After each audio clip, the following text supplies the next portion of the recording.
ಮುಟ್ಟಿಯೋ ಮುಟ್ಟದಂತಿರಲಿ. ಇದು ಎರಡನೆಯದು. ಎಲ್ಲವನ್ನ ತೆಗೆದುಕೊಳ್ಳುತ್ತದ, ಪುನಃ ಬೇಕು ಅಂತ ಬರ್ತವ. ಮೂರನೆಯದು, ಎಲ್ಲವನ್ನು ಕೊಟ್ಟರು ಯಾವುದೂ ಬೇಡ ಅಂತ ಬಿಸಾಕಿ ಹೋಗ್ತಕ್ಕಂತಹ ಆಧ್ಯಾತ್ಮ ಜೀವಿಗಳು ಯಾರಾದ್ರೂ ಇದ್ರೆ ಅದು ಶರಣರು, ಸಂತರು, ಋಷಿ ಮುನಿಗಳು ಅನ್ನತಕ್ಕಂಥದ್ದು ಅರ್ಥ. ಈ ರೀತಿಯಲ್ಲಿ ಇಲ್ಲಿ ಸಂಸಾರವನ್ನು ಮಾಡ್ತೇವೆ ನಾವು. ಈ ಸಂಸಾರದೊಳಗಡೆ ಬಿದ್ದಿರ್ತಕ್ಕಂತಹ ನೀವಿದ್ದೀರಲ್ಲ, ನೀವು ಹೇಗಿರ್ಬೇಕು ಅಂದ್ರೆ, ಸಂಸಾರ ಅನ್ನತಕ್ಕಂಥದ್ರೆ ಯಾರ ಕೈಯಲ್ಲಿ ಗೆಲ್ಲಲಿಕ್ಕೆ ಆಗೋದಿಲ್ಲ. ಅದು ಬಸವಣ್ಣನವರು ಬರೀತಾರೆ, ಕಾಲಲ್ಲಿ ಕಟ್ಟಿದ ಬೆಂಡು, ಕೊರಳಲ್ಲಿ ಕಟ್ಟಿದ ಬೆಂಡು, ತೇಲಲೀಯದು ಗುಂಡು, ಮುಳುಗಲೀಯದು ಬೆಂಡು, ಇಂತಪ್ಪ ಸಂಸಾರ ಸರದಿಯ ದಾಟಿಸಿ ಕಾಲಾಂತಕನೆ ಕಾಯೋ ಕೂಡಲ ಸಂಗಮ ದೇವ. ಇನ್ನೊಂದು ಕಡೆ ಅವರೇ ಹೇಳುತ್ತಾರೆ ಬಸವಣ್ಣನವರು, ಸಂಸಾರವೆಂಬುದೊಂದು ಗಾಳಿಯ ಸೊಡರು, ಸಿರಿಯೆಂಬುದೊಂದು ಸಂತೆಯ ಮಂದಿ ಕಂಡಯ್ಯ. ಇದನೆಚ್ಚಿ ಕೆಡಬೇಡ, ಇದನೆಚ್ಚಿ ಕೆಡಬೇಡ, ಮರ್ಯಾದೆ ಪೂಜಿಸು ನಮ್ಮ ಕೂಡಲ ಸಂಗಮ ದೇವನ. ಮನುಷ್ಯನಿಗೆ ಎಲ್ಲವೂ ಇರಬೇಕು. ಸಂಸಾರ ಅಂದ್ರೆ ಇರೋದು ಅಷ್ಟೇ. ಈ ಸೃಷ್ಟಿಯೊಳಗಡೆ ಎಲ್ಲವೂ ಇರಬೇಕು, ಆದ್ರೆ ಅದರೊಳಗೆ ಇರಬಾರ್ದು. ನೀರಿನಲ್ಲಿ ಮುಳುಗಬೇಕು, ಅದರ ನೀರು ಕುಡಿಬಾರ್ದು. ನೀರಿನಲ್ಲಿ ಮುಳುಗಬೇಕು, ನೀರಿನಲ್ಲಿ ಕುಡಿಬಾರ್ದು. ಸಂಸಾರದೊಳಗೆ ಇರಬೇಕು ನಾವೆಲ್ಲ. ನಾವು ಇದ್ದೀವಿ ಸಂಸಾರದೊಳಗೆ, ಮತ್ತೆ ಎಲ್ಲರೂ ಇನ್ನೊಂದು ಕೂಡ ಬೇರೆ ತಗೊಂಡಿದ್ವಿ. ಈಗ ನಾವಿಲ್ಲಿ ಕುಂತೀವಲ್ಲ, ಇದು ಸಂಸಾರ ಅಲ್ಲೇನ? ನಿಮಗೆ ಎಷ್ಟು ಮಕ್ಕಳು? 1 2 ನನಗೆ ನೋಡ್ರಿ, 3,000 ಕುಂತಾವ. ಎಷ್ಟು ಕುಂತಾವ? 3,000 ಮಕ್ಕಳು ಕುಂತೀರಿ ಇಲ್ಲಿ ಸಾಮಾನ್ಯ ಕುಂತೀರಿ. ಒಂದೊಂದು ನಿಮಗೆ ಕೊಟ್ಟು ಪೂರೈಸೋದಕ್ಕೆ ಹೋಗ್ಬಿಡ್ತು ನನ್ನ ತಲೆನಿಗೆ ಒಂದು ತಾಸ. ಏನ್ ಕೊಡ್ಬೇಕು, ಎಷ್ಟು ಕೊಡ್ಬೇಕು? ಬರೀ ಶಬ್ದದ ಮಾತುಗಳಿಂದ ಕೊಡ್ಬೇಕು, ನಿಮಗೆ ನುಡಿಮುತ್ತುಗಳಿಂದ ಕೊಡಬೇಕು, ನಗದಿರಬೇಕು. ಬಹಳ ಜನ ಬಂದ್ ನನ್ ಕೇಳ್ತಾರ, ನನ್ ಪರಿಚಯ ಐತೇನ್ರಿ? ಪರಿಸ್ಥಿತಿ ಬಹಳ ಕೆಟ್ಟಾಗಿ ನನ್ ಕೂನಿ ಹಿಡಿತಾ ಇಲ್ಲ, ನಾನೇ ಕೊನೆ ಮಾಡಿ ನಿನ್ನಂತೀನಿ, ನನ್ ಕೂನಿ ಹಿಡಿತೇನ್ರಿ ಕೇಳ್ತಾವ. ಯಾಕ್ರಿ? ಅವತ್ತು ನೀವು ಬಂದಾಗ 3ನೇ ಸಲ 2ನೇ ಸಲ ಪ್ರವಚನಕ್ಕೆ ಬಂದಾಗ ನಿಮಗೆ ನಾನು ಹಣ್ಣು ತಂದು ಕೊಟ್ಟಿದ್ನಲ್ರಿ. ಮನುಷ್ಯ ಈ ಜಗತ್ತಿನಲ್ಲಿ ಎಷ್ಟು, ಅದ್ರಲ್ಲೂ ಈ ಜಗತ್ತಿನಲ್ಲಿ ಎಲ್ಲಾರನ್ನು ಮೇಂಟೈನ್ ಮಾಡ್ಬೋದ್ರಿ, ದೇವ್ರನ್ನ ಮೇಂಟೈನ್ ಮಾಡ್ಬೋದ್ರಿ, ಭಕ್ತರನ್ನ ಮೇಂಟೈನ್ ಮಾಡೋದು ಬಹಳ ಕಷ್ಟ ಆಗುತ್ತೆ. ಯಾಕಂತಂದ್ರೆ ಅವ್ರು ಮೇಂಟೈನ್ ಮಾಡೋದು, ಅದಕ್ಕೆ ನಮ್ಮ ಗುರುಗಳು ಹೇಳ್ತಿದ್ರು, ಲಿಂಗಾನಂದ ಸ್ವಾಮಿ, ಭಕ್ತರು ಅಂತಂದ್ರೆ ಹುಲಿ ಓಡಿಸ್ದಂಗೆ ಓಡಿಸ್ತಾ ಇರ್ಬೇಕಂತ, ನಿಂತ್ರ ತಿಂತಾವಂತ.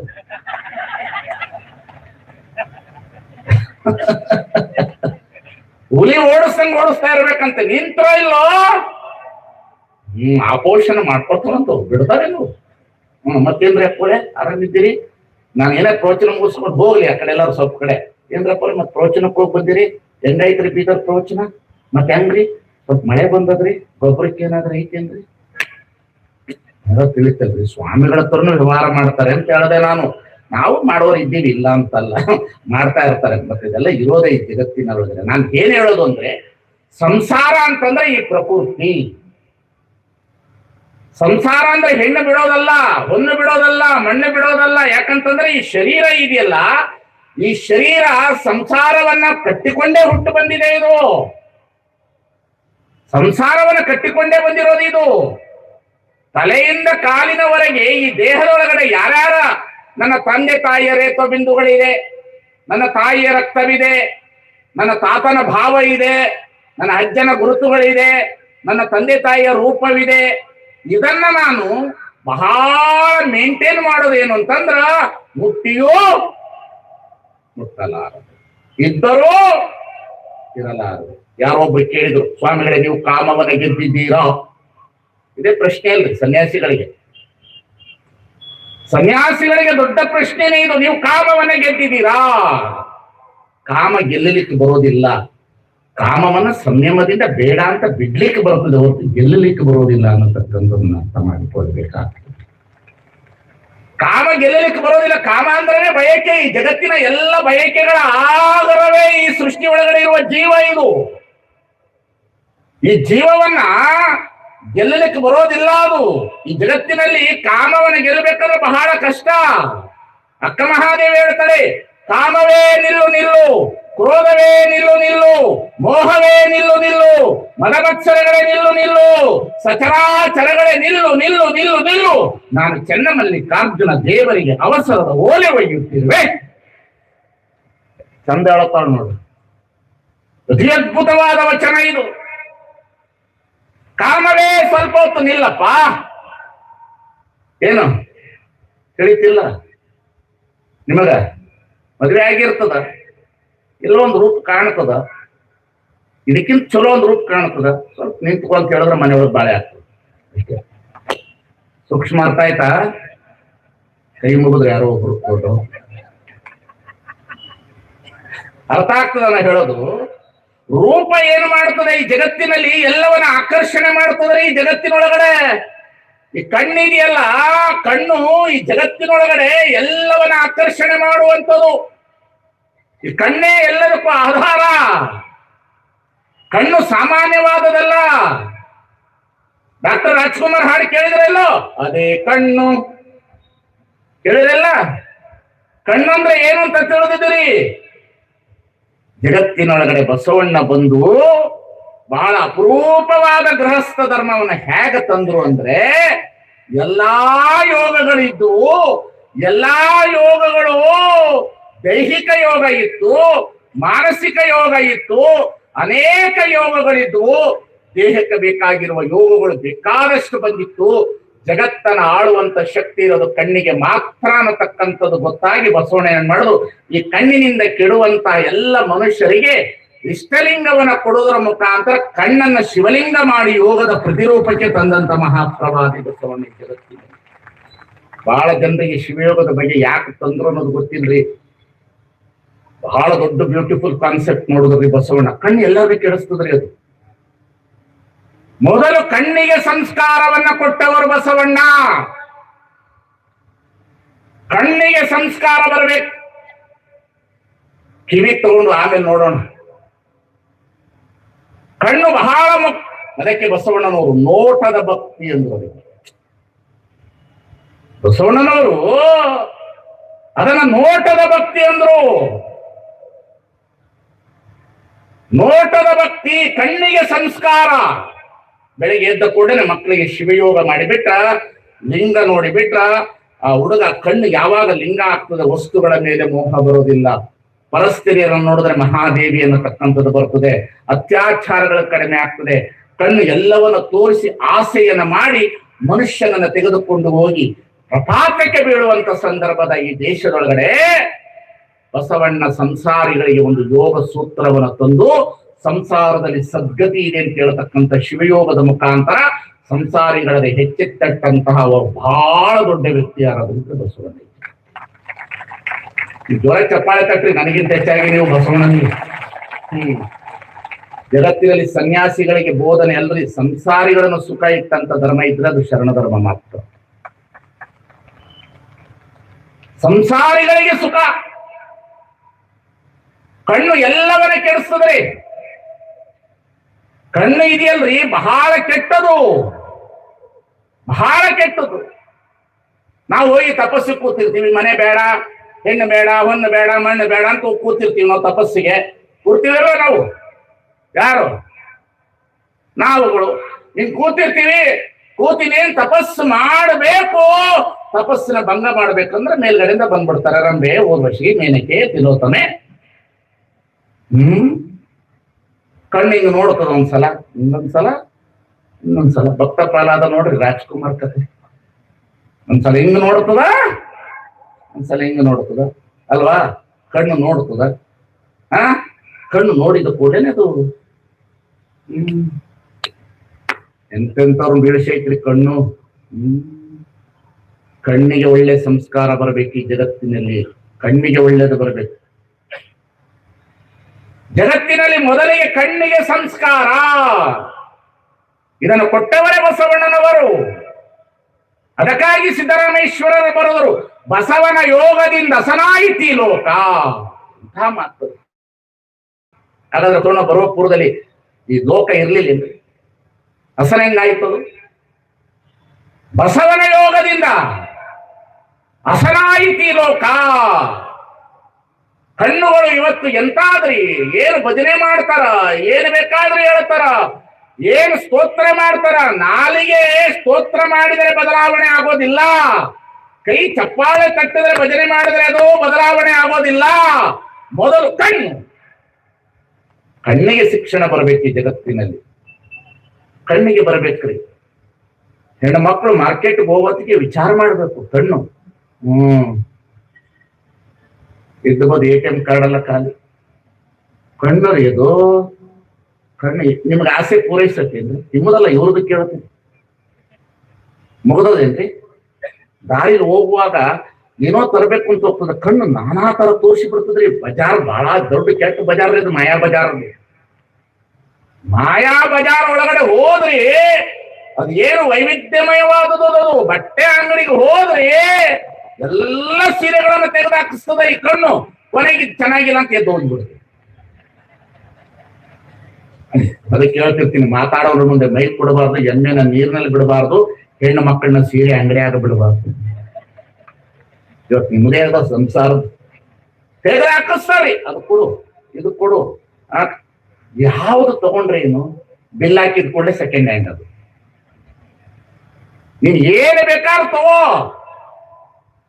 2 ನಿಮಿಷದಲ್ಲಿ ಕಣ್ಣಿಗೆ ಬೇಕಾಗಿರ್ತಕ್ಕಂಥದ್ದು ಏನು ಅನ್ನತಕ್ಕಂಥ ತಿಳುವಳಿಕೆ ಬರಲಿಲ್ಲ. ಅದಕ್ಕಾಗಿ ಈ ಜಗತ್ತಿನಲ್ಲಿ ಕಣ್ಣಿಗೆ ಯೋಗವನ್ನ ತಂದು ಈ ಸಂಸಾರಿಗಳೆಲ್ಲರೂ ಏನಪ್ಪಾ ಈ ಭವಬಂಧನದೊಳಗೆ ಬಿದ್ದು ಬಿಟ್ಟಿದ್ದಾರೆ. ಈ ಜಗತ್ತಿನಲ್ಲಿ ಕೇವಲ ಸನ್ಯಾಸಿಗಳೇ ಮುಕ್ತಿ, ಸನ್ಯಾಸಿಗಳೇ ಶ್ರೇಷ್ಠತೆ, ಸನ್ಯಾಸಿಗಳಿಗೆ ದೇವರು, ಸನ್ಯಾಸಿಗಳಿಗೆ ಧರ್ಮ, ಸನ್ಯಾಸಿಗಳೇ ಬಹಳ ದೊಡ್ಡವರು ಅಂದಾಗ ಬಸವಣ್ಣ ಹೇಳಿದ್ರು, ಸನ್ಯಾಸಕ್ಕಿಂತ ಗೃಹಸ್ಥರು ಬಹಳ ದೊಡ್ಡವರು. ಅವರಿಗೆ ಒಂದಿಷ್ಟು ಸಂಸ್ಕಾರವನ್ನ ಕೊಟ್ಟು ಬಿಟ್ರೆ ಈ ಜಗತ್ತಿನಲ್ಲಿ ಸತಿಪತಿಗಳೊಂದಾದ ಭಕ್ತಿ ಹಿತವಾಗಿರ್ಬೋದು ಶಿವನಿಗೆ ಅಂತ ಹೇಳಿದ್ರು ಶರಣರು. ಈ ಜಗತ್ತಿನೊಳಗೆ ಬಹಳ ಸುಂದರ ಧರ್ಮ ಕೊಟ್ರಿ ಬಸವಣ್ಣ ನಿಮಗೆ. ಬಹಳ ಅತಿ ಅದ್ಭುತವಾದ ಧರ್ಮ ಕೊಟ್ರು. ನೀವೆಲ್ಲರೂ ಚೆನ್ನಾಗಿ ಸಂಸಾರ ಮಾಡ್ಬೇಕಷ್ಟೇ. ಬಹಳ ಚೆನ್ನಾಗಿ ಮಾಡ್ಬೇಕ್ರಿ, ಬಹಳ ಚೆನ್ನಾಗಿ ಜೀವನ ಮಾಡ್ಬೇಕು. ಒಲವೇ ಜೀವನ ಸಾಕ್ಷಾತ್ಕಾರ, ಒಲವೇ ಜೀವನ ಸಾಕ್ಷಾತ್ಕಾರ. ಗಂಡ ಹೆಂಡತಿರಿ ಹೇಗೆ ಸಂಸಾರ ಮಾಡ್ಬೇಕು ಅಂತಂದ್ರ ಬಹಳ ಚೆನ್ನಾಗಿ ಮಾಡ್ಬೇಕು.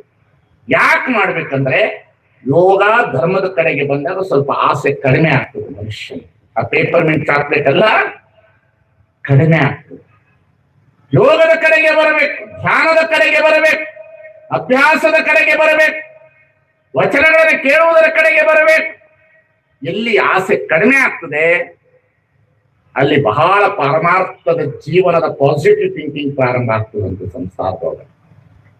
ಪರಮಾರ್ಥದ ಪಾಸಿಟಿವ್ ಥಿಂಕಿಂಗ್ ಯಾವಾಗ ಪ್ರಾರಂಭ ಆಗ್ತದ ಸಂಸಾರ ಬಹಳ ಚೆನ್ನಾಗಿರ್ತದಂತೆ. ಕೆಲವು ಹೆಣ್ಮಕ್ಳು ಇರ್ತಾರ್ರಿ, ಈ ಕಡೆ ಅವರಲ್ಲ ಆ ಕಡೆ ಅವರು. ನಿನ್ ಯೋಗ್ಯತೆಗೆ ಟಿವಿ ತರಕ್ ನಿಮ್ ಕೈ ತೋರಿಸಿಕೊಂಡು ನೀವ್ಯಾರ ತಿಳ್ಕೊಂಡಿರಿ. ನಿನ್ ಯೋಗ್ಯತೆಗೆ ಟಿವಿ ತರಕ್ ಆಗದಿರೋ ಪರವಾಗಿಲ್ಲ, ಪಕ್ಕದ ಮನೆಯವ್ರು ಎಂತ ಟಿವಿ ತಂದಾರ ಮನೆಯಾಗ ಮೇಲೆ ಕ್ಯಾಂಟೀನ್ ಆದ್ರೂ ಕೊಟ್ಟು ಟಿವಿ ಅದಂತ ತಿಳ್ಕೊತಾರ ಅಂತ. ಈ ಜಗತ್ತಿನಲ್ಲಿ ಬಹಳ ದೊಡ್ಡ ಪಾತ್ರ ಸಂಸಾರದೊಳಗಡೆ ಮತ್ತು ರಾಷ್ಟ್ರವನ್ನು ಉಳಿಸುವ ಪಾತ್ರ ಏನಾದರೂ ಇದ್ರೆ ಗಂಡ ಮಕ್ಕಳಿಗಿಂತ ಹೆಚ್ಚಾಗಿ ಹೆಣ್ಣು ಮಕ್ಕಳ ಪಾತ್ರ ಸಂಸಾರದಲ್ಲಿದೆ. ಅದಕ್ಕಾಗಿ 5ಕ್ಕೆ ಲಕ್ಕಮ್ಮ ಆಸೆ ಎಂಬುದು ಅರಸನಿಗಲ್ಲದೆ ಶಿವಭಕ್ತರಿಗೆ ಉಂಟೆ ಅಯ್ಯ, ರೋಷವೆಂಬುದು ಯಮದೂತರಿಗಲ್ಲದೆ ಅಜಾತರಿಗುಂಟೆ ಅಯ್ಯ. ಹೆಣ್ಣು ಮಕ್ಕಳು ಬಹಳ ಎಚ್ಚರ ಆಗಬೇಕು ಮನೆ ಒಳಗಡೆ. ನಿಮ್ಮ ಗಂಡಂದಿರು ಸಂಸಾರದೊಳಗಿರುವವರು ಅವರು ದುಡಿಮೆಗಿಂತ ಹೆಚ್ಚು ಹಣ ತರ್ತಾ ಇದ್ದಾರೆ ಅಂದ್ರೆ ನೀವು ಸಂತೋಷ ಪಡಬಾರ್ದು, ಕೇಳಬೇಕು. ನೀವ್ ನೋಡಿದ್ರೆ ಸಂಬಳ 30,000 ತಿಂಗಾನಗಟ್ಟೆ ₹1,00,000 ತರ್ತಾ ಇದ್ಯಾ, ಎಲ್ಲಿಂದ ಬಂತು, ಹೇಗ ತಂದೆ, ನೀವು ಕೇಳಬೇಕು. ನೀವು ಕೇಳಲಿಲ್ಲ ಅಂದ್ರ, ನೀವು ಸುಖಕ್ಕೆ ಅವರಿಗೆ ದಾರಿ ಮಾಡಿ ಕೊಟ್ರಿ ಅಂದ್ರ ತಂದು ಕೊಡ್ತಾ ಇರ್ತಾರೆ. ನೀವಂತೀವಿ ನಮ್ಮ ಯಜಮಾನ್ರು ಏನ್ರಿ ನಮ್ಮ ಯಜಮಾನ್ರು ತಂದಿಡೋದು ಕೊನೆಗೆ ಒಂದ್ ದಿವಸ ಲೋಕಾಯುಕ್ತರು ಬಂದು ಜೈಲಿಗೆ ಹೋಗೋದಕ್ಕೆ ನಿಮ್ಮ ಯಜಮಾನ್ರು ಏನು ಅಂತ ಗೊತ್ತಾಗ್ತಿರ್ತೀರ. ಆಯ್ತಾ? ಅದು ಎಲ್ಲಿಂದ ಬರ್ತದೆ ಹಣ ಅನ್ನತಕ್ಕಂಥದ್ದು ತಿಳುವಳಿಕೆ ಬರ್ಬೇಕಲ್ಲ ನಿಮಗೆ. ಇದು ಹೇಗೆ ಗಳಿಸ್ತಾ ಇದ್ದಾರೆ ಅನ್ನತಕ್ಕಂಥ ಅರಿವಿನ ಪ್ರಜ್ಞೆ ಬರ್ಬೇಕಲ್ಲ ನಿಮಗೆ. ಸಂಸಾರ ಅಂದ್ರೆ ಏನು? ಒಂದಿಷ್ಟು ಬಟ್ಟೆ, ಇಷ್ಟು ಒಡವೆ, ಒಂದಿಷ್ಟು ಮನೆ, ಒಂದಿಷ್ಟು ನಿದ್ರೆ, ಗಂಡ ಹೆಂಡತಿರು ಕೂಡಿ ಬದುಕುವುದು, ಒಂದಿಷ್ಟು ಲೌಕಿಕ ಸಂಸಾರದ ಸುಖ ಸಂಪತ್ತುಗಳು, ಒಂದಿಷ್ಟು ಅವರಿಗೆ ನಿಮ್ಮ ಮಾತು, ನಿಮಗೆ ಅವರ ಮಾತು, ಅವರ ಜೊತೆಯಲ್ಲಿ ನೀವು ಮಾತನಾಡೋದು, ನಿಮ್ಮ ಜೊತೆಯಲ್ಲಿ ಅವರು ಮಾತನಾಡೋದು. ಎಷ್ಟೊತ್ತು ಇರ್ತದೆ ಸಂಸಾರ? ಎಷ್ಟೊತ್ತು ಮಾಡ್ಲಿಕ್ಕೆ ಸಾಧ್ಯ ಇದೆ ಸಂಸಾರ? 24x7 ಸಂಸಾರ ಮಾಡ್ಲಿಕ್ಕೆ ಸಾಧ್ಯ ಇದೆಯಾ ಈ ಜಗತ್ತಿನಲ್ಲಿ? ಯಾಕೆ ಎಲ್ಲ ಮನೆಗಳು ಇವತ್ತು ಅಜ್ಞಾತವಾಸದಲ್ಲಿದೆ? ಹಾಗಾದ್ರೆ ಶರಣರು ಯಾವ ರೀತಿಯಲ್ಲಿ ಸಂಸಾರ ಮಾಡಿದ್ರು? ಹಡಪದ ಅಪ್ಪಣ್ಣನ ಧರ್ಮಪತ್ನಿ ಲಿಂಗಮ್ಮ ಹೇಗೆ ಸಂಸಾರ ಮಾಡುದು? ಎಂತವಳು ಲಿಂಗಮ್ಮ? ಸಾಮಾನ್ಯವಾದವಳಲ್ಲ. ಹಡಪದ ಅಪ್ಪಣ್ಣನ ಧರ್ಮಪತ್ನಿ ಲಿಂಗಮ್ಮ ಇಡೀ ಜಗತ್ತಿನಲ್ಲಿ ಪತಂಜಲಿ ಯೋಗ ಸೂತ್ರವನ್ನು ಮೀರಿ ಬರೀತಾಳೆ. ತೊನುವೆಂಬ ಹುತ್ತದಲ್ಲಿ ಮನವೆಂಬ ಸರ್ಪ ಎಡೆ ಎತ್ತಿ ಆಡುತ್ತಿರೋದು ನೋಡ. ಏನು ಬರೆಯೋದು ನೋಡ್ಬೇಕು. ಒಬ್ಬೊಬ್ಬ ಶರಣೆಯರ ವಚನವನ್ನು ಓದಬೇಕು ನಾವು. ಹಾಗಾದ್ರೆ ಅಕ್ಕ ಮಹಾದೇವಿಯೂ ಇದ್ಲು, ಲಿಂಗಮ್ಮನೂ ಇದ್ಲು. ಅಕ್ಕ ಮಹಾದೇವಿ ಇದ್ಲು, ಬಂತಾದೇವಿ ಇದ್ಲು.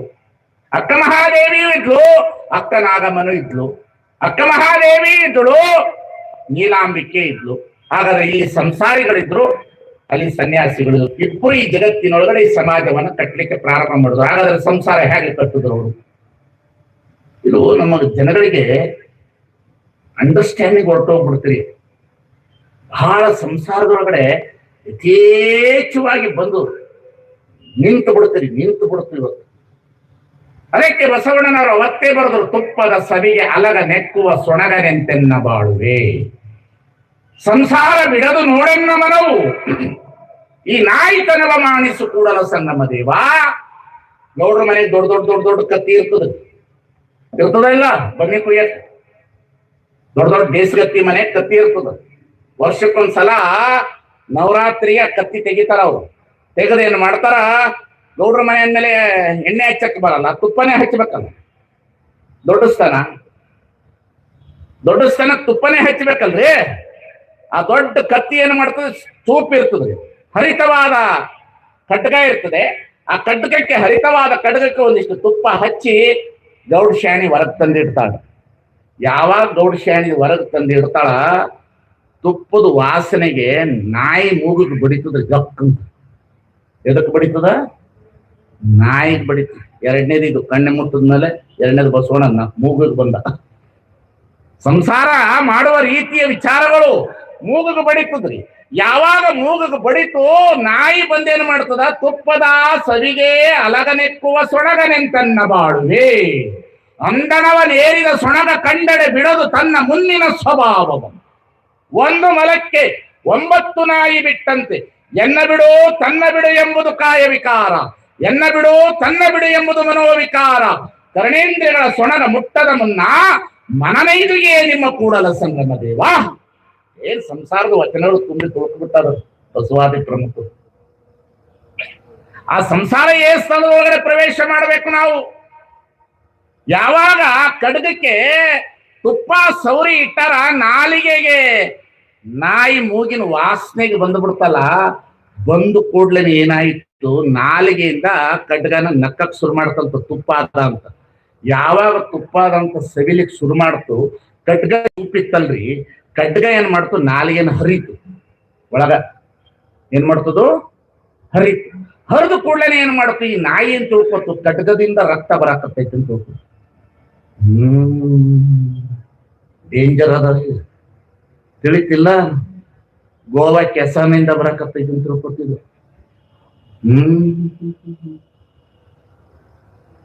ತಿಳಿತಿಲ್ಲ. ಕ್ರಿಕೆಟ್ ಆಡೋತಿಗೆ ಬೆಟ್ಟಿಂಗ್ ಒಳಗೆ ಬರ್ತದಂತ ನಾಲ್ಗೆ ಸಿಡಿತಿದ್ರು. ತುಪ್ಪದ ಸವಿಗೆ ಅಲಗನೆಕ್ಕುವ ಸೊಣಗನೆಂತೆನ್ನ ಬಾಳುವೆ.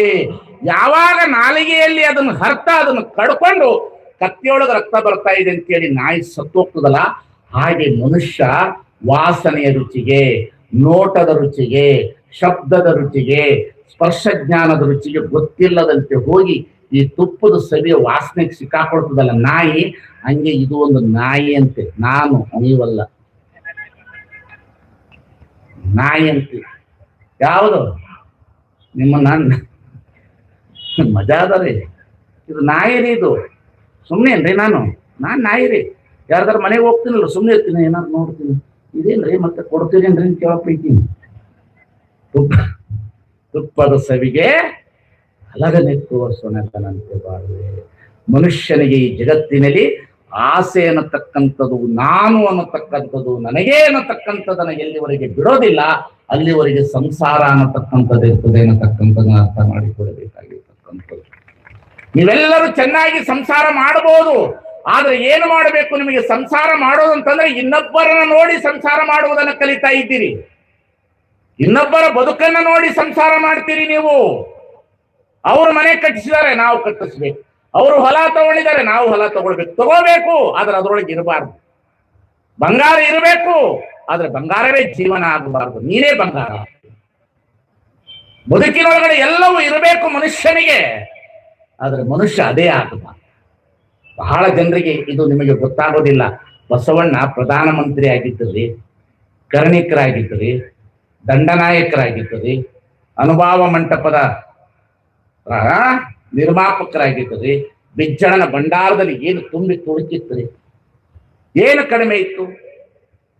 ಎಲ್ಲವೂ ಇತ್ತು ಬಸವಣ್ಣನವರ ಮುಂದೆ. ಆದ್ರೆ ಬಸವಣ್ಣನ ಹೇಳಿದ್ರು, ಈ ಭಂಡಾರ ನನಗೆ ಬೇಕಾಗಿಲ್ಲ, ಬಿಜ್ಜಳನ ಭಂಡಾರ ನನಗೇಕೆ, ಅಲ್ಲೇ ಸುರಿದು ಬಾ, ಅಲ್ಲೇ ಸುರಿದು ಬಾ ಅಂದ್ರು. ಮನುಷ್ಯನಿಗೆ ನಿರಾಶೆಯ ಜೀವನ ಅನ್ನತಕ್ಕಂಥದ್ದು ಇದೆಯಲ್ಲ, ನಿರಾಶೆಯ ಬದುಕು ಅನ್ನತಕ್ಕಂಥದ್ದು ಇದೆಯಲ್ಲ, ಮನುಷ್ಯ ಕೊನೆಗಾಲದಲ್ಲಿ 60ರ ನಂತರ ಅವನ ಬದುಕು ಬಹಳ ಬಹಳ ಬಹಳ ವಿಚಿತ್ರವಾದ ಬದುಕುಗಳು ಶುರು ಆಗ್ತದ. ಅದಕ್ಕೆ ಬಸವಣ್ಣ ಎಲ್ಲರನ್ನ ಎಚ್ಚರಿಸಿದ. ನೆರೆ ಕೆನ್ನೆಗೆ ತೆರೆಗಲ್ಲಕ್ಕೆ ಶರೀರ ಗೂಡು ಹೋಗದ ಮುನ್ನ, ಹಲ್ಲು ಹೋಗಿ ಬೆನ್ನು ಬಾಗಿ ಅನ್ಯರಿಗಂಗಾಗದ ಮುನ್ನ, ಕಾಲ ಮೇಲೆ ಕೈಯ ನೂರಿ ಕೋಲ ಹಿಡಿಯದ ಮುನ್ನ, ಮುಪ್ಪಿಂದೊಪ್ಪ ಒಳೆಯದ ಮುನ್ನ, ಮೃತ್ಯು ಮುಟ್ಟದ ಮುನ್ನ ಕೂಗಿಸೋ ನಮ್ಮ ಕೂಡಲ ಸಂಗಮ ದೇವನ. ಏನ್ ಆಸ್ತಿ ಮಾಡ್ತೀವ್ರಿ, ಏನ್ ಆಸ್ತಿ ಮಾಡ್ತೀವ್ರಿ? ನನಗೂ ಇರ್ಲಿ, ನನ್ನ ಮಗನಿಗೂ ಇರ್ಲಿ, ನನ್ನ ಮೊಮ್ಮಕ್ಕಳಿಗೂ ಇರ್ಲಿ. ಏನ್ ಆಸ್ತಿ? ಆಸ್ತಿ ಮಾಡೋದು, ಮಾಡಿದ್ರ ಮೇಲೆ ಮನೆ ಮೇಲೆ ಮನೆ ಮಾಡೋದು, ಹೊಲದ ಮೇಲೆ ಹೊಲ ಮಾಡೋದು, ರೊಕ್ಕದ ಮೇಲೆ ರೊಕ್ಕ ಮಾಡೋದು. ಸಮಾಜದ ಸೇವೆಗೆ ಮಾಡ್ರಿ, ಬೇಡ ಅನ್ನಲ್ಲ. ಆದ್ರೆ ನಿಮ್ಮ ಬದುಕಿಗೆ ಏನು ಎಷ್ಟು ಮಾಡಿದ್ರು ಮನೆಯ ಒಳಗಡೆ 2 ರೊಟ್ಟಿ ಮೇಲೆ ನಿಮಗೆ ತಿನ್ಲಿಕ್ಕೆ ಪರಮಾತ್ಮ ಅವಕಾಶ ಕೊಟ್ರೆ ನಾನು ಒಪ್ಕೊಂಡ್ಬಿಡ್ತೀನಿ. ಮನೆಯೊಳಗಡೆ ಎಷ್ಟು ಬಟ್ಟೆ ಬೇಕಾದ್ರೂ ಇರ್ಲಿ, ಹಾಕ್ಲಿಕ್ಕೆ ಒಂದೇ ಒಂದು ಜೊತೆ ಬಟ್ಟೆ ಬಿಟ್ಟು ಇನ್ನೊಂದು ಅವಕಾಶ ಕೊಡೋದಿಲ್ಲ. ಮನುಷ್ಯ ಬಹಳ ಬದುಕಿನ ಕೊನೆಯವರೆಗೂ ಸಂಸಾರದಲ್ಲಿ ಹೇಗಿರ್ಬೇಕಂದ್ರೆ ಮಾಗಿದ ಹಣ್ಣಿನಂತಿರಬೇಕು. ಮಾಗಿದ ಹಣ್ಣು. ಮುಪ್ಪಿನ ಕಾಲಕ್ಕೆ ಹೇಗಿರ್ಬೇಕು? ನೀವೆಲ್ಲ ಯಾವ ರೀತಿಯಲ್ಲಿ ಇರಬೇಕು? ಪ್ರೀತಿ ಮಾಡೋರು ಯಾರು ಇಲ್ರಿ ನಮ್ಮನ್ನ. ಜಗತ್ತಿನಲ್ಲಿ ನಮ್ಮನ್ನ ಪ್ರೀತಿ ಮಾಡೋರು ಯಾರು ಇಲ್ಲ. ನಿಮ್ಮ ಹತ್ರ ಹಣ ಇದ್ರೆ ಮಾತ್ರ ನಾವು ಮಾತನಾಡ್ತೇವೆ, ನಿಮ್ಮ ಹತ್ರ ಸಂಪತ್ತಿದ್ರೆ ನಾವು ಮಾತನಾಡ್ತೇವೆ, ನಿಮ್ಮಲ್ಲಿ ಅಧಿಕಾರ ಇದ್ರೆ ನಿಮ್ಮ ಜೊತೆಯಲ್ಲಿ ನಾವು ಮಾತನಾಡ್ತೇವೆ. ಮನುಷ್ಯನ ಹತ್ರ ಏನೂ ಇಲ್ಲ ಅಂದ್ರೆ ಯಾರು ಏನು ಮಾತನಾಡೋದಿಲ್ಲ.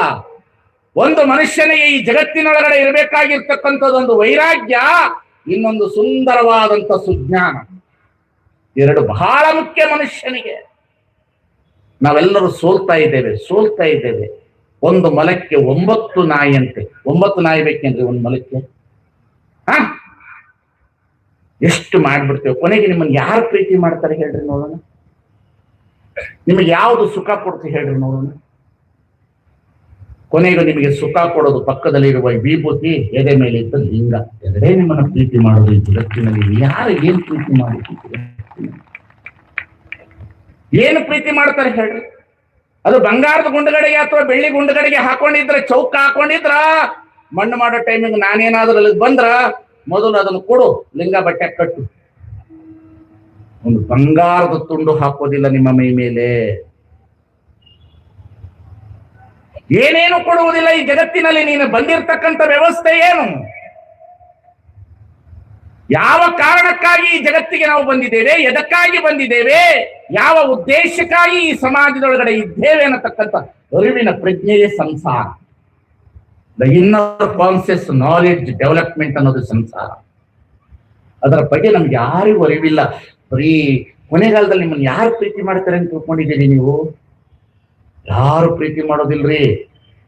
ಅದಕ್ಕೆ ಬಸವಣ್ಣ ಲಿಂಗವನ್ನೇ ಪ್ರೀತಿ ಮಾಡಿದ. ಲಿಂಗವನ್ನೇ ಪ್ರೀತಿ ಮಾಡಿದ್ರು ಅವರು. ವಿಭೂತಿಯನ್ನೇ ಪ್ರೀತಿ ಮಾಡಿದ್ರು. ಈ ಜಗತ್ತಿನಲ್ಲಿ ಉಳಿಯುವನು ನೀನೊಬ್ಬನೇ. ಈ ಜಗತ್ತಿನಲ್ಲಿ ನನ್ನನ್ನು ಪ್ರೀತಿ ಮಾಡುವ ಶಕ್ತಿ ಇದ್ರೆ ದೇವರು ಮಾತ್ರ ನಮ್ಮನ್ನ ಪ್ರೀತಿ ಮಾಡ್ತಾನೆ. ಈ ಜಗತ್ತಿನಲ್ಲಿ ಯಾರು ಸಹೋದರರು ಪ್ರೀತಿ ಮಾಡಲ್ಲ, ಹೆಂಡತಿ ಮಾಡೋದಿಲ್ಲ, ಗಂಡ ಮಾಡೋದಿಲ್ಲ, ಯಾರು ಪ್ರೀತಿ ಮಾಡೋದಿಲ್ರಿ. ಒಬ್ಬೊಬ್ಬರೇ ನಿಂತಿರ್ಬೇಕು. ನಾನು ಇಷ್ಟು ಪ್ರವಚನ ಮಾಡ್ತೀನಿ, ಇಷ್ಟು ಜನ ಎಲ್ಲರೂ ನೀವು ಇದ್ದೀರಿ, ಇವತ್ತು ಪ್ರೀತಿ ಮಾಡ್ತೀರಿ, ಹಣ್ಣು ಕೊಡ್ತೀರಿ, ಊಟ ಕೊಡ್ತೀರಿ, ತಿಂಡಿ ಕೊಡ್ತೀರಿ, ಬದುಕು ಕೊಡ್ತೀರಿ. ಬೈಲೂರಿಗೆ ಹೋದ ಮೇಲೆ ನಾನು ಒಬ್ಬನೇ ಇರ್ತೀನಿ, ನನ್ನ ಜೊತೆಲಿ ಒಂದು ನಾಯಿ ಇರುತ್ತೆ, ನಾನು ಇರ್ತೀನಿ. ಆಕಸ್ಮಿಕ ಕಾರ್ಯಕ್ರಮಕ್ಕೆ ಹೋಗಿ ಬರೋತ್ತಿಗೆ ಆ ನಾಯಿ ಹೊರಗಡೆ ಇಟ್ರೆ ನನ್ನನ್ನು ನೋಡಿ ಅದು ಬೊಗಳು ಕೊಡುತ್ತದೆ. ಏನು ಮಾಡೋಕ್ಕಾಗಲ್ಲ ಒಂದೊಂದ್ಸಲ. ಅಷ್ಟು ಯಾರಿದ್ದಾರೆ ನಿಮ್ಮ ಜೊತೆಯಲ್ಲಿ ಹೇಳಿ ನೋಡೋಣ. ನೀವು ಯಾರನ್ನ ನಂಬಬೇಕು? ಯಾರ ಜೊತೆಯಲ್ಲಿ ಇರಬೇಕು? ಬಸವಾದಿ ಪ್ರಮುಖರು ಯಾರನ್ನ ನಂಬುದ್ರು? ಯಾರ ಜೊತೆಯಲ್ಲಿ ಜೀವನ ಮಾಡಿದ್ರು? ಕೊನೆಗೆ ಯಾರು ನಮ್ಮ ಜೊತೆಯಲ್ಲಿ ಬರೋದು? ಸ್ವಾಮಿ, ನೀವು ಯಾರು ತಿಳ್ಕೊಂಡಿದ್ದೀರಿ? ನೀವೆಲ್ಲ ತಿಳ್ಕೊಂಡಿರೋದು ಬಹಳ ಸುಳ್ಳು, ಬಹಳ ಸುಳ್ಳು. ಯಾರು ಬರೋದಿಲ್ಲ ನಮ್ಮ. ಬಸವಣ್ಣನವರು ಕಲ್ಯಾಣ ಬಿಟ್ಟು ಹೋಗುವಾಗ ಎಲ್ಲರೂ ಬರಬೇಕು ಅಂದ್ರು. ಆದ್ರೆ ಬಸವಣ್ಣನಿಗೊಬ್ಬರಿಗೆ ಗಡಿಪಾರ ಶಿಕ್ಷೆ ಮಾಡಿಬಿಟ್ಟು ಒಬ್ಬರೇ ಹೊರಟೋದ್ರು. ಬಸವಣ್ಣನವರು ಒಬ್ಬರೇ ಹೋದ್ರು ಒಬ್ಬರೇ. ಏನು ನೋವು ಹೇಳಲಿಲ್ಲ, ಕೇಳಲಿಲ್ಲ ಮಡದಿಗೆ, ಹಾಗೆ ಹೊರಟು ಹೋದ. ಕಲ್ಯಾಣದ ಹುದಡಿಗೆ ಕೂಡದಲ್ಲಿ ನೀರು ಹರಿದು ತಿಳಿಗೊಂಡಿತ್ತು. ಬನ್ನಿರಿ ನೀಲಾಂಬಿಕೆ ನೆನಪ, ಬೇಗನೆ ಕರೆತನ್ನಿ. ಬಸವಣ್ಣನಂತವರಿಗೆ ನೆನಪಾಗ್ಬಿಟ್ಲಂತೆ ನೀಲಾಂಬಿಕೆ. ನೀಲಾಂಬಿಕೆ ಕರ್ಕೊಂಡು ಬರ್ಲಿ ಅಂತ ಹೇಳಿದ್ರ, ನೀಲಾಂಬಿಕೆ ಹತ್ರ ಬಂದು ನಿಂತರೆ ನೀಲಾಂಬಿಕೆ ಬಹಳ ತುಟ್ಟ ತುದಿಯ ಆಧ್ಯಾತ್ಮದ ಕ್ಷೇತ್ರದಲ್ಲಿ ಅವಳ ನಿಲುವು ಅವಳಿಗೆ ಗೊತ್ತಿತ್ತು. ಬಸವಣ್ಣ ಪರೀಕ್ಷೆ ಮಾಡಬೇಕು ಅಂತ ಕಳಿಸಿದ್ರು. ಆಗ ಆಕೆ ಹೇಳದ್ಲಂತೆ, ಅಲ್ಲಿರ್ಪ ಸಂಗಯ್ಯ ಇಲ್ಲಿಲ್ಲವೇ, ಅಲ್ಲಿ ಇಲ್ಲಿ ಎಂಬ ಉಭಯ ಸಂದೇಹವೇಕೆ, ಬಲ್ಲ ಮಹಾತ್ಮರಿಗೆ ಗೊತ್ತಾರಲ್ಲ ಅಂತ ಆಕೆ ಕೇಳೋದು. ಬಾಬಾ ಹೆಂಗ್ ಸಂಸಾರ ಮಾಡಿರ್ಬೋದು, ಹೆಂಗ್ ಸಂಸಾರ ಮಾಡಿರ್ಬೋದು ವಿಚಾರ ಮಾಡ್ರಿ. ಪಕ್ಕದಲ್ಲೇ ನೀಲಾಂಬಿಕೆ ಇದ್ದಳು. ಪೃಥ್ವಿ ಗಗ್ಗಳೆ ಚೆಲುವೆ ನೀಲಾಂಬಿಕೆ. ಪೃಥ್ವಿಯ ರೂಪವಂತಳಂತ. ಇಂತಹ ನೀಲಾಂಬಿಕೆನ ಬಿಟ್ಟು ಹೋದಂತ ಬಸವಣ್ಣನಿಗೆ ನೆನಪಾಯಿತು, ನನ್ನ ಹೆಂಡತಿ ನನ್ನನ್ನು ಬಿಟ್ಟು ಸಂಸಾರವನ್ನ ಗೆದ್ದಿದ್ದಾಳೋ ಇಲ್ವೋ, ಪ್ರಕೃತಿ ಒಳಗಡೆ ಆಧ್ಯಾತ್ಮದ ಕ್ಷೇತ್ರದಲ್ಲಿ ಗಟ್ಟಿತನ ಇದ್ದಾಳೋ ಇಲ್ವೋ ಅಂತ ಹೇಳಿ ಕಳಿಸಿದ್ರೆ, ಅಲ್ಲಿರ್ಪ ಸಂಗಯ್ಯ ಇಲ್ಲಿಲ್ಲವೇ, ಅಲ್ಲಿ ಇಲ್ಲಿ ಎಂಬ ಉಭಯ ಸಂದೇಹವೇಕೆ, ಬಲ್ಲ ಮಹಾತ್ಮರಿಗೆ ಗೊತ್ತರವೇ. ನೋಡ್ರಿ ಹೆಂಗ್ ಸಂಸಾರ ಮಾಡಿರ್ಬೋದು. ಇವ್ರು ಹೇಳಿ ನಾಳೆ ನಿಮ್ಮನ್ನ ಕರ್ಕೊಂಬ ಅಂತ, ಏನೈತ್ ಕೇಳು ಅಂತ. ಮಾಡಿರೇನು ಸಂಸಾರ? ಸುಮ್ಮನೆ ಸುಮ್ಮನೆ ಸುಮ್ಮನೆ ಅದು physical sex happiness, it is not ಸಂಸಾರ ಅಲ್ಲ ಅದು ಸಂಸಾರ ಅಲ್ಲ. ಅದು ನಿಸರ್ಗದೊಳಗಡೆ ಇರತಕ್ಕಂತಹ ಪಶು ಪಕ್ಷಿ ಪ್ರಾಣಿಗಳು ಎಲ್ಲರೂ ಮಾಡುವಂಥದ್ದೇ. ಆದರೆ ಜಗತ್ತಿನಲ್ಲಿ ಅರಿವುಳ್ಳ ಸಂಸಾರವನ್ನು ಮಾಡಬೇಕು ಅಂತ ಹೇಳ್ತಾರೆ ಶರಣರು. ಅರಿವಿನ ಪ್ರಜ್ಞೆ ಉಳ್ಳ ಸಂಸಾರವನ್ನು ಮಾಡಬೇಕು ಅಂತಾರೆ. ಅರಿವಿನೊಳಗಡೆ ಸಂಸಾರವನ್ನು ತೆಗೆದುಕೊಳ್ಳಬೇಕು ಅಂತಾರೆ. ಜಗತ್ತಿನೊಳಗಡೆ ಸಂಸಾರದ ಪಾಠವನ್ನು ಕಲಿಸಿದವರು ಬಸವಣ್ಣ. ನೀವೆಲ್ಲರೂ ಚೆನ್ನಾಗಿ ಬದುಕಬೇಕಿತ್ತು ಅಂದ್ರೆ ಮನೆಯೊಳಗಡೆ ಝೀರೋ ಬ್ಯಾಲೆನ್ಸ್ ಲೈಫ್ ನಲ್ಲಿ ಬದುಕ್ರಿ. ಒಂದ್ಸಲ ಏರ್ಬೋದು, ಒಂದ್ಸಲ ಕೆಳಗಿಳಿಬೋದು, ಒಂದ್ಸಲ ಹಣ ಬರ್ಬೋದು, ಒಂದ್ಸಲ ಹಣ ಇಳಿಬೋದು. ನಂಬಿದವರು ಕೈ ಕೊಡಬಹುದು, ಕೊಡದೆ ಇರ್ಬೋದು. ಆದ್ರೆ ನಾವು ಮಾತ್ರ ಈ ಮರ್ತ್ಯ ಲೋಕದೊಳಗೆ ಬಂದಿದ್ದೀವಿ ಅಂದ್ರೆ ಕೊನೆಯವರೆಗೂ ದೇವರು ಕರೆಯುವವರೆಗೂ ನಾವು ಆನಂದವಾಗಿ ಇರಬೇಕು ಅನ್ನತಕ್ಕಂಥ ಉದ್ದೇಶದಿಂದ ಬಸವಣ್ಣ ಏನಂದ್ರು, ಸಂಸಾರ ಅಂದ್ರೆ ಈ ಜಗತ್ತಿನೊಳಗಡೆ ಕೇವಲ ಲೌಕಿಕ ಸಂಸಾರ ಅಲ್ಲ, ವಿಶ್ವ ಸಂಸಾರಿಯಾದಂತ ಪರಮಾತ್ಮನನ್ನ ನೀನು ಗಂಡನಾಗಿ ಮಾಡ್ಕೊಳ್ಬೇಕು. ಈ ಜಗತ್ತಿನಲ್ಲಿರುವವರೆಲ್ಲರೂ ಹೆಣ್ಣು ಮಕ್ಕಳೇ, ಶರಣ ಸತಿ ಲಿಂಗ ಈ ಸಂಸಾರ ತೊಂದರೆ. ಶರಣ ಸತಿ ಲಿಂಗಪತಿ, ನೀನೊಬ್ಬನೇ ನನಗೆ ಗಂಡ, ನಾನೆಲ್ಲರೂ ಸತಿಗಳು, ಅವನೊಬ್ಬನೇ, ಅವನ ಜೊತೆಯಲ್ಲಿ ಶರಣ ಸತಿ ಲಿಂಗಪತಿ. ಗಂಡರಿಗೆಲ್ಲ ಹೆಂಡಿರಾಗಿ ಆಳುವ ಜಗದ ಗಂಡ ಚೆನ್ನಮಲ್ಲಿಕಾರ್ಜುನನ ಕಟ್ಟಿಕೊಂಡಿದ್ದೇನೆ ಅನ್ನತಕ್ಕಂಥದ್ದನ್ನ ತಂದು ಈ ಜಗತ್ತಿನಲ್ಲಿ ನಿಮಗೆ ಕೊಟ್ಟಷ್ಟು ಒಳ್ಳೆಯ ಸಂಸ್ಕಾರ ಬಸವಣ್ಣ ನಿಮ್ಮ ಮೇಲಿಟ್ಟಂತ ಪ್ರೀತಿ ಜಗತ್ತಿನಲ್ಲಿ ಯಾರ ಮೇಲೆ ಇಡ್ಲಿಲ್ರಿ. ಬಸವಣ್ಣನಿಗೆ ಗೃಹಸ್ಥರ ಮೇಲೆ ಇದ್ದಷ್ಟು ಪ್ರೀತಿ ನಿಮ್ಮನ್ನೆಲ್ಲರನ್ನ ಹೀಗೆ ತನ್ನ ಕಣ್ಣಿನ ಮೇಲೆ ರೆಪ್ಪೆ ಇಟ್ಟುಕೊಂಡಂಗೆ ನಿಮ್ಮನ್ನ ಇಟ್ಟುಕೊಂಡು ಬದುಕಿಸಿದ ಅನ್ನತಕ್ಕಂಥದನ್ನ ಕಾಣಬೇಕು. ಏನು ಮಾಡೋದು? ಬಸವಣ್ಣ ಕೊಟ್ಟು ಲಿಂಗ ತೆಗೆದು ಹೋಗುದು ಬಿಟ್ಟು ಅನ್ಯ ದೈವಗಳನ್ನೇ ಪೂಜೆ ಮಾಡ್ತೀವಿ, ಕ್ಷುದ್ರ ದೈವಗಳನ್ನೇ ಪೂಜೆ ಮಾಡ್ತೀವಿ. ಅದು ಒಂದು ದಿವಸ ನಮಗೆ ನೋವು ಕೊಡ್ಲಿಕ್ಕೆ ಶುರು ಮಾಡ್ತೀವಿ. ಬಹಳ ಜನ ಆ ದೇವ್ರ ಪೂಜೆಗೆ ಇದ್ರ ಪೂಜೆ ಪವರ್ ಕಡಿಮೆ ಅಂತಂದ್ರೆ ಅದಕ್ಕೆ ಹೋಗೋದು. ನಂಬಿದ ಹೆಂಡತಿಗೆ ಗಂಡನೊಬ್ಬ, ಇನ್ನೊಂದೇ ಕೆರಗಿದರೆ ಕಿವಿ ಮೂಗ ಕೊಯ್ಯುವ ನಮ್ಮ ಕೂಡಲ ಸಂಗಮ ದೇವ. ಏನ್ರಿ ಅದು? ಯಾವ ರೀತಿಯ ಸಂಸಾರವನ್ನ ಕಲಿಸಿದ್ರು? ಈ ಲಿಂಗವನ್ನ ಇಟ್ಟುಕೊಂಡೇ ಸಂಸಾರ ಮಾಡಬೇಕು. ಶರಣಸತೆ ಲಿಂಗಪತಿ. ನೀವು ಇದನ್ನ ಪ್ರಾಥಮಿಕ ಹಂತದಿಂದ ವೀಕ್ಷಣೆ ಮಾಡಬೇಕು ನೀವೆಲ್ಲರೂ.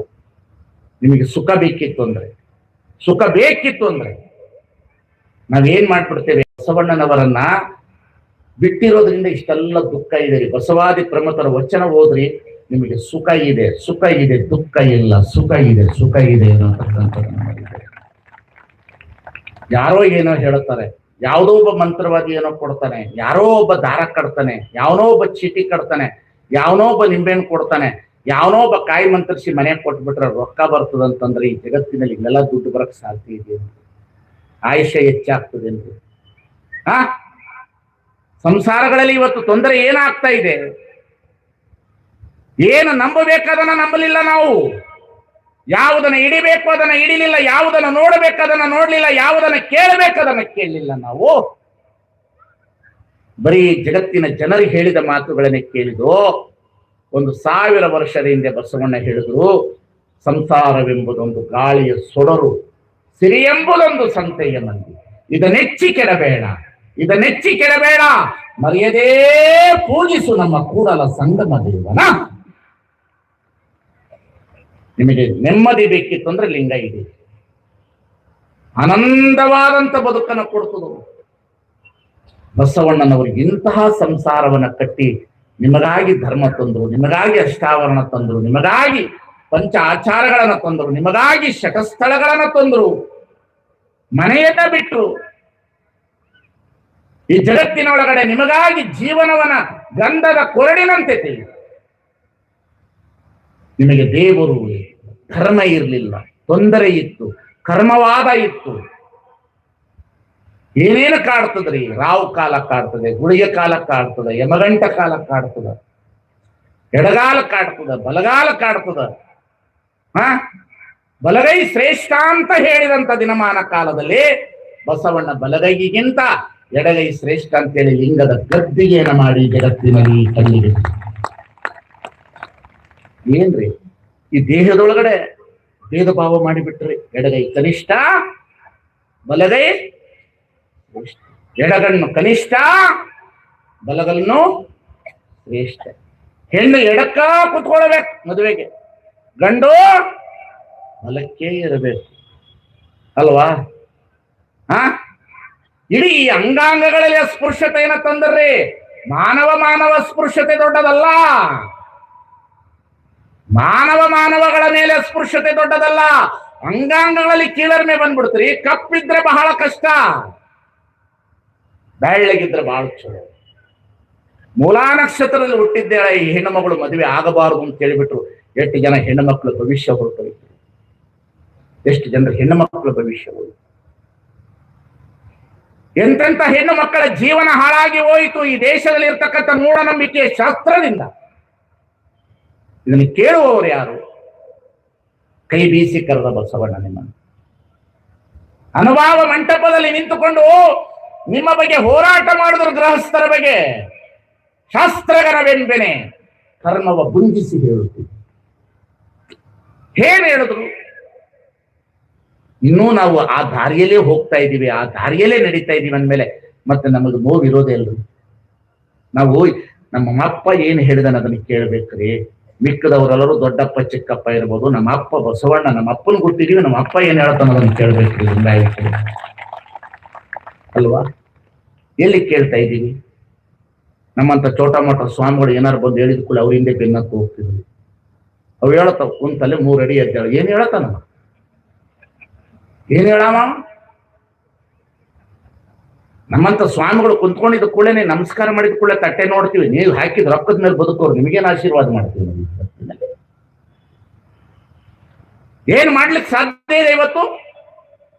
ನೀವೆಲ್ಲರೂ ಸುಖದಿಂದ ಇರಬೇಕಲ್ಲ, ನೀವು ದುಡ್ಡು ದುಡ್ಡು ನಿಮಗೆ ಅನ್ನ ಆಗಬೇಕಲ್ಲ, ನಿಮ್ಮ ಮಕ್ಕಳು ನಿಮಗೆ ಪ್ರೀತಿಯನ್ನು ಕೊಡಬೇಕಲ್ಲ, ನಿಮ್ಮ ಮನೆಯಲ್ಲಿ ಗಂಡ ಹೆಂಡತಿರು ನೆಮ್ಮದಿಯಾಗಿ ಇರಬೇಕಲ್ಲ. ಹೇಳಿ ನೋಡೋಣ. ಈ ರಾಶಿಯವನು ಸರಿ ಇಲ್ಲ, ಈ ರಾಶಿ ಸರಿ ಅಂತ ಬಿಡ್ತೀವಿ. ಬೆಳಿಗ್ಗೆ ಎದ್ದ ಕೂಡಲೇ ಟಿವಿ ಓಪನ್ ಮಾಡಿದ ಕೂಡ ಅದು ಹೇಳ್ತದೆ, ಇವತ್ತು ತುಲಾ ರಾಶಿಯವರಿಗೆ ಎಚ್ಚರ ಇರಬೇಕು, ಅವರ ಕಡೆಗೆ ಗಮನ ಇರಬೇಕು. ಈ ಸಂಜೆ ಒಳಗಡೆ ಬರುವವರೆಗೆ ಅವರಿಗೆ ಯಾವ್ದಾದ್ರು ರೀತಿಯ ವಿಕಾರವಾಗಬಹುದು. ಅಂದ್ರೆ ಹೆಣ್ಮಗಳು ತಿಳ್ಕೊಳ್ತಾರೆ, ನನ್ನ ಗಂಡ ತುಲಾ ರಾಶಿ ಇದನ್ನು ಬೀಜಾನೇ ಹಾಕಿರ್ತಾರ ನನಗೆ. ಯಾವ ರಾಶಿ? ಯಾವ ರಾಶಿ? ಯಾವ ರಾಶಿ? ಹೊಲದಲ್ಲಿ ರೈತ ದುಡ್ದಿರುವ ರಾಶಿ ನಮಗೆ ಅನ್ನ ಅನ್ನತಕ್ಕಂಥದ್ದು ಪ್ರಜ್ಞೆ ಬರ್ಬೇಕಲ್ಲ ಈ ಜಗತ್ತಿನೊಳಗೆ. ಯಾವ ರಾಶಿ ರೀ? ಯಾವ ರಾಶಿ? ದಿನಶ್ರೇಷ್ಠವೋ ಲಿಂಗ ಶ್ರೇಷ್ಠವೋ? ಏನು ತುಂಬಿ ಬಿಟ್ಟದ್ರಿ ಹೆಣ್ಣು ಮಕ್ಕಳು ಇತ್ತೀಚಿನ ದಿನಗಳಲ್ಲಿ. ಅಬ್ಬಾಬಾಬಾಬಾಬಾಬಾಬಾ, ಒಂದು ಕಾಲದಲ್ಲಿ ಒಂದು 50 ವರ್ಷದ ಹಿಂದೆ ಹೋಗ್ರಿ, ನಮ್ಮ ಹೆಣ್ಣು ಮಕ್ಕಳು ಹಣೆ ಮೇಲೆ ವಿಭೂತಿ, ತಲೆ ಮೇಲೆ ಸೆರಗು ತೆಗಿಲಿಲ್ಲ, ಮನೆಯೊಳಗೆ 2 ಬಿಸಿ ರೊಟ್ಟಿ, ಒಂದಿಷ್ಟು ಮುದ್ದೆ ಪಲ್ಯ, ಇಷ್ಟರೊಳಗಡೆ ಜೀವನ ಮಾಡಿ ನಿಮ್ಮನ್ನೆಲ್ಲ ಬೆಳೆಸಿದ್ರು. ನಿಮ್ ಗಂಡದಿರು ಇಂಜಿನಿಯರು, ಡಾಕ್ಟರ್, ದೊಡ್ಡ ದೊಡ್ಡ ರೊಕ್ಕ ಬಂದದ, ಮತ್ತೆ ಇವ್ರ ಮಾತೆ ಕೇಳ್ಬೇಕು. ಅವ್ರ ಮಾತೆ ಕೇಳ್ತೀರಿ? ಹಣ ಬಂದ ಮೇಲೆ ತಾನೇ ಬುದ್ಧಿ ಕೆಟ್ಟಿರೋದು ನಿಮಗ. ಹಣ ಬಂದ ಮೇಲೆ ತಾನೇ ಎಲ್ಲರ ಮಾತು ಕೇಳ್ತಾ ಇರೋದು. ಬದುಕು ಅನ್ನುವುದನ್ನ ಪ್ರೀತಿಯಿಂದ ನೋಡಬೇಕು, ಅಧ್ಯಾತ್ಮದಿಂದ ನೋಡಬೇಕು. ಸಂಸಾರ ಅನ್ನತಕ್ಕಂಥದ್ದು ಬಹಳ ಚೆನ್ನಾಗಿ ನಡಿಬೇಕು. ಹೇಗೆ ನಡಿಬೇಕು ಅಂತಂದ್ರೆ ದೇವರ ದಾಸಮೆಯನ್ನು ನೋಡ್ಬೇಕು. ದುಗ್ಗಳೆಯನ್ನು ತಂದು ಬದುಕಿದೆನು ನೋಡ ಆ ಮಾತು ದೇವರ ದಾಸಮೆ. ದುಗ್ಗಳೆಯನ್ನು ತಂದು ಬದುಕಿದೆನು ನೋಡ. ಏನು ವಚನಗಳು ದೇವರ ದಾಸನೆ ಎಂಬುದು. ಎಳೆ ನಿಮ್ಮ ದಾನ, ಬೆಳೆ ನಿಮ್ಮ ದಾನ, ಸುರಿದು ಸೂಸುವ ಗಾಳಿ ನಿಮ್ಮ ದಾನ, ಎತ್ತು ನಿಮ್ಮ ದಾನ, ಬಿತ್ತು ನಿಮ್ಮ ದಾನ. ನಿಮ್ಮ ದಾನವನ್ನುಂಡು ಅನ್ಯರ ನೊಗಳುವ ಕುನ್ನಿಗಳನ್ನೇ ನಿಂಬೆನಯ್ಯ. ಹರಿದ ಗೋಣಿಯಲ್ಲೊಬ್ಬ ಕಳವೆಯನ್ನು ತುಂಬಿ ಇರುಳೆಲ್ಲ ನಡೆದನು ಸುಂಕ ಕಂಡಿ. ಕಳವೆಯೆಲ್ಲ ಹೋಗಿ ಬರಿಗೋಣಿ ಆಯಿತು. ಅಳಿಮನದವನ ಭಕ್ತಿ ಇಂತುಂಟೇ ರಾಮನ. ವಚನಗಳು ಓದಬೇಕು. ಅದ್ಭುತವಾದವಳು ದುಗ್ಗಳೆ ಅಂತವಳು. ಯಾವ ರೀತಿಯಲ್ಲಿ ಸಂಸಾರ ಮಾಡುದು? ಗಂಡನಿಗೆ ಹೆಂಡತಿ, ಹೆಂಡತಿಗೆ ಗಂಡ, ಮಕ್ಕಳು ಹುಡ್ತವ. ಏನ್ ಮಾಡಕ್ಕಾಗುತ್ತದೆ? ಆಟದ ಮೈದಾನ ಬಾಲ್ ಅಂತ ತಿಳ್ಕೊಬೇಕಷ್ಟೇ. ನಾವು ಆಟದ ಮೈದಾನ ಫುಟ್ಬಾಲ್, ಈ ಕಡೆಯಿಂದ ಹೋದ್ರ ಆ ಕಡೆ ಹೋಗ್ತವೆ, ಆ ಕಡೆಯಿಂದ ಹೋದ್ರ ಈ ಕಡೆ ಬರ್ತಾವ. ಒಂದು ದಿನ ಅದು ಮಾಯಾಗಿ ಹೋಗಿ ಬಿಡ್ತದ. ನಿಮ್ಮನ್ನ ಪ್ರೀತಿ ಮಾಡುವ ಜನ ಇಲ್ಲ ಈ ಜಗತ್ತಿನಲ್ಲಿ. ಸುಳ್ಳು. ನಾನಂತೂ ನನಗ್ ಗೊತ್ತಾಗೈತದ, ಅದಕ್ಕೆ ನಾನು ಇಷ್ಟು ಜೋರಾಗಿ ಮಾತಾಡ್ತೀನಿ. ನನಗ್ ಗೊತ್ತದ, ನನಗೆ ನಾನೇ ಪ್ರೀತಿ ಮಾಡಬೇಕು, ನನಗೆ ನಾನೇ ಬದುಕಬೇಕು. ಅದಕ್ಕೆ ಬಸವಣ್ಣ ಹೇಳಿದ್ರು, ನನಗೆ ನಾನೇ ಹಗೆ ನೋಡಯ್ಯ, ನನಗೆ ನಾನೇ ತಲೆನೇ ನೋಡಯ್ಯ, ನಿಮ್ಮ ಸದ್ಭಕ್ತನ ಕೊಂದೆನು. ಏನ್ ಮಾತ್ರಿ ಬಸವಣ್ಣ? ಏನಾದ್ರೂ ಕೆಡೋದಿದ್ರೆ ನಾನೇ ಕೆಡಬೇಕು, ಹಾಳಾಗಬೇಕಾಗಿದ್ರು ನಾನೇ ಹಾಳಾಗಬೇಕು. ಯಾರ ಮಂತ್ರ ತಂತ್ರದಿಂದ ಹಾಳಾಗೋದಿಲ್ರಿ. ಮನುಷ್ಯನಿಗೆ ಪರ್ಫೆಕ್ಟ್ ನಾಲೆಡ್ಜ್ ಇರಬೇಕು. ನಾವು ಒಬ್ಬರೇ ನಿಂತ್ಕೊಂಡ್ ಬಿಡ್ತೀವ್ರಿ ಜಗತ್ತಿನಲ್ಲಿ. ಕಣ್ಣು ಕತ್ಲೆ ಆಗ್ಬಿಡ್ತದ್ರಿ. ವಯಸ್ಸಾದವರಿಗೆ ಪೆನ್ಷನ್ ಬರ್ತಾ ಇರ್ತದೆ, ತಟ್ಟೆ ಒಳಗೆ ಅನ್ನ ಹಾಕಿದ್ರೆ ರುಚಿ ಇರೋದಿಲ್ರಿ. ಊಟ ಎಲ್ಲಿರುತ್ತೆ ರುಚಿ?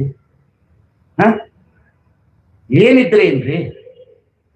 ಅದಕ್ಕೆ ಬಸವಣ್ಣ ಏನಂದ, ಸಣ್ಣ ವಯಸ್ಸಿನಲ್ಲಿ ಅಧ್ಯಾತ್ಮ ಶುರು ಮಾಡಿ, ಲಿಂಗ ಪೂಜೆ ಮಾಡ್ರಿ, ಜಂಗಮ ಸೇವೆ ಮಾಡ್ರಿ, ಅಧ್ಯಾತ್ಮದ ಕಡೆಗೆ ಬನ್ನಿ.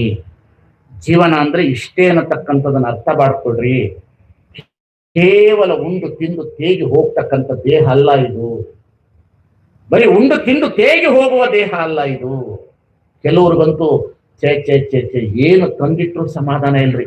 ಕೆಲವು ಹೆಣ್ಣು ಮಕ್ಕಳಿಗಂತೂ ಗಂಡದಿರು ತಂದು ತಮ್ಮ ಜೀವನದಾಗ ಹೊಟ್ಟೋದ್ರು. ಇವ್ರು ಎಷ್ಟು ಚಲೋ ಅಡಿಗೆ ಮಾಡಿದ್ರು ಇವಕ್ಕೂ ಸುಖ ಇಲ್ರಿ. ಇವಕ್ಕೂ ಸುಖ ಇಲ್ಲ, ಇವಕ್ಕೂ ಸುಖ ಇಲ್ಲ. ನಿಮ್ಮನ್ನು ಸುಖ ಮಾಡಕ್ ನಾನು ಬಂದು ಕುಂತೀನಿ, ನನಗೂ ಸುಖ ಇಲ್ಲ.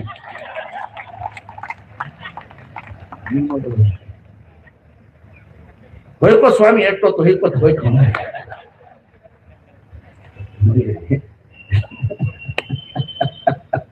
ನೆನೆಸ್ಕೊಂಡ್ಬಿಟ್ರೆ ನನಗೆ ನಿಮ್ಮನ್ನು ನೋಡಿದ್ರೆ ಖುಷಿ ಆಗ್ತದೆ. ಚೆನ್ನಾಗಿ ಜೀವನ ಮಾಡಿ. ಕೊರಳಗೊಂದು ರುದ್ರಾಕ್ಷಿ ಸರ ಇರಲಿ, ಕೊರಳಗೊಂದು ಲಿಂಗ ಇರಲಿ, ಹಣೆ ಮೇಲೆ ವಿಭೂತಿ ಇರಲಿ, ಮಾತನಾಡಿದರೆ ಲಿಂಗ ಮೆಚ್ಚಿ ಹೌದೌದು ಎನ್ನುತ್ತಿರುವಂತ ಮಾತುಗಳು ಬರಲಿ ಜಗತ್ತಿನೊಳಗಡೆ ಅಂತ ಹೇಳ್ತಾರೆ. ಯಾರು ಪ್ರೀತಿ ಮಾಡೋರಿಲ್ಲ, ಒಬ್ಬೊಬ್ಬರೇ ನಿಂತು ಬಿಡ್ತೀವಿ ನಾವು. ಯಾರು ನಮ್ಮನ್ನು ಪ್ರೀತಿ ಮಾಡೋರು? ಯಾರಿಲ್ಲ, ಒಬ್ಬರೇ ನಿಂತು ಬಿಡ್ತೀವಿ ರಾತ್ರಿ ಹೊತ್ತು.